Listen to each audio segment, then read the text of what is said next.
Hi guys, అందరూ ఎలా ఉన్నారు? అందరికీ ముందుగా హ్యాపీ ఉగాది. మేము వచ్చేసి నిన్న షాపింగ్కి అయితే వచ్చామన్నమాట. ఇది వచ్చేసి జేఎన్టీ రోడ్ అనమాట. అసలు జనం చూడండి ఎంతమంది ఉన్నారో. ఎందుకంటే చాలామంది జేఎన్టీకి ఎందుకు వస్తారంటే అన్నీ ఒకే చోట దొరికేస్తాయి అన్నమాట. అలాగే రీజనబుల్ రేట్ కూడా ఉంటుంది. సో మేమైతే ఇక్కడైతే ఒక మామిడికి అలాగే ఉగాదికి ఏమేమి కావాలో అవన్నీ అయితే తీసుకున్నాం అనమాట. మాకైతే కొద్దిగా రేట్ అయితే తగ్గించారు. మా ఇంట్లో ఏ ఫెస్టివల్ ఉన్నా మేము జేఎన్టీకి వచ్చే షాపింగ్ అయితే చేస్తామన్నమాట. ఇంక ఇది అవ్వగానే నెక్స్ట్ డే ఇది ఈరోజు ఉగాది రోజు నేనైతే పూజ అయితే చేసుకున్నాను అనమాట.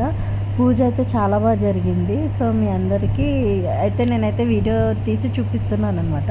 తర్వాత ఉగాది పచ్చడి ఎలా చేశారన్నది చూపిస్తాను. యాక్చువల్లీ నేనైతే చేయలేదు ఉగాది పచ్చడి, మా పెద్దమ్మ అండ్ మా అత్తయ్య అయితే చేశారనమాట. అంతే ఇంక ఈ వీడియో లైక్ షేర్ సబ్స్క్రైబ్ అయితే చేసుకోండి, అసలు మర్చిపోవద్దు. Bye bye.